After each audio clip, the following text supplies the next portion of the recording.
AI की दुनिया अरे भाई इतनी तेजी से बदल रही है ना। और आज हम बिल्कुल इसी बदलाव के दिल में उतरने वाले हैं। अच्छा, एक सवाल सोचते हैं। ये तो हम सब जानते हैं कि एआई एक ईमेल लिख सकता है ना? पर क्या वो हमारे लिए मीटिंग भी शेड्यूल कर सकता है? देखिए, यहीं से एआई का भविष्य दिखता है।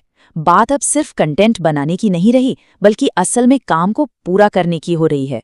तो यहीं से हमारी कहानी में एक बहुत बड़ा मोड़ आता है। एआई अब सिर्फ एक जनरेटर नहीं रहा, वो एक डूअर बन गया है। यानी जो चीजें बनाता था अब वो काम निपटा रहा है। देखिए, हम सब चैट जीपीटी जैसे जनरेटिव एआई से तो वाकिफ हैं ही। हम कुछ पूछते हैं और वो जवाब दे देता है, सिंपल। लेकिन असली खेल तो अब शुरू हो रहा है एजेंटिक एआई के साथ। ये सिर्फ जवाब नहीं देता भाई, ये तो हमारे लिए वो सारे काम खुद कर देता है जिसमें कई सारे स्टेप्स लगते हैं। इसे ऐसे समझ सकते हैं कि जनरेटिव एआई मान लीजिए एक बहुत ही होनहार आर्टिस्ट या राइटर है। उसे बस एक आइडिया देने की देर है और वो उस पर एक कमाल की कहानी या तस्वीर बनाकर रख देगा। लेकिन यहाँ एक लेकिन है, इसकी एक बाउंड्री है। ये सिर्फ उसी डेटा पर काम कर सकता है जिस पर इसे ट्रेन किया गया है। इसे ये नहीं पता कि हमारे कैलेंडर में क्या चल रहा है या हमारे दूसरे ऐप्स को कैसे इस्तेमाल करना है।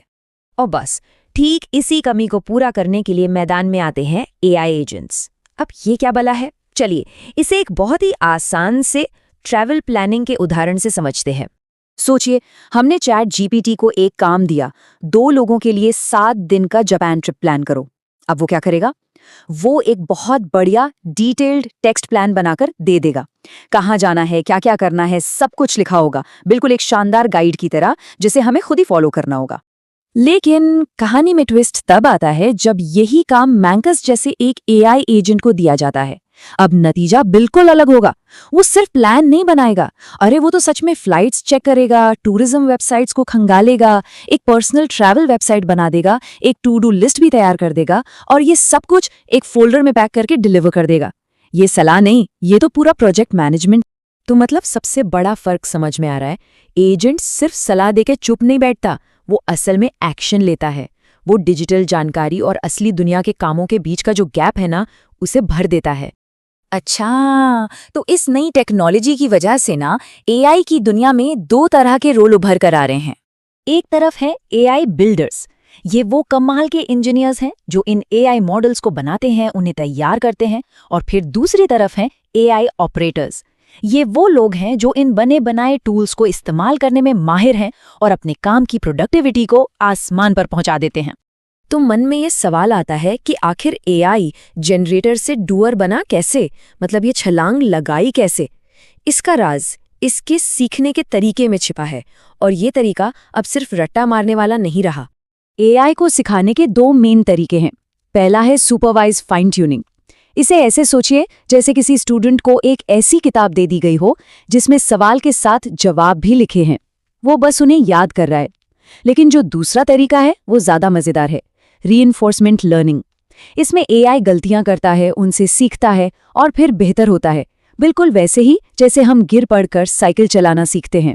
मतलब मॉडल को ये सिखाया जाता है कि देखो, जब गिरते हो तो चोट लगती है, ये हुई पनिशमेंट, और जब बैलेंस बना लेते हो तो साइकिल आगे बढ़ती है, ये हुआ रिवॉर्ड।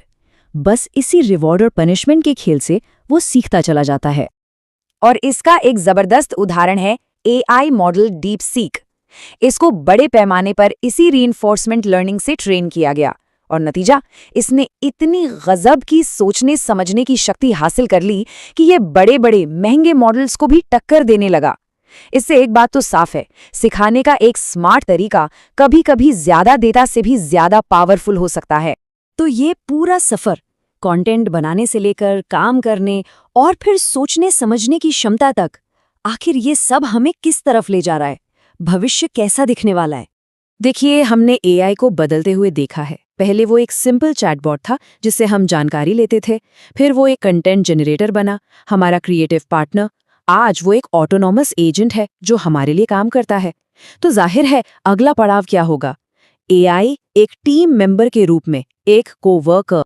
और असली मकसद यही है, ऐसे सिस्टम्स बनाना जो सिर्फ हमारे कमांड का इंतजार ना करें, बल्कि जिन्हें हम एक बड़ा गोल दे सकें और वो उस गोल को हासिल करने के लिए जो भी करना पड़े वो खुद ब खुद कर लें।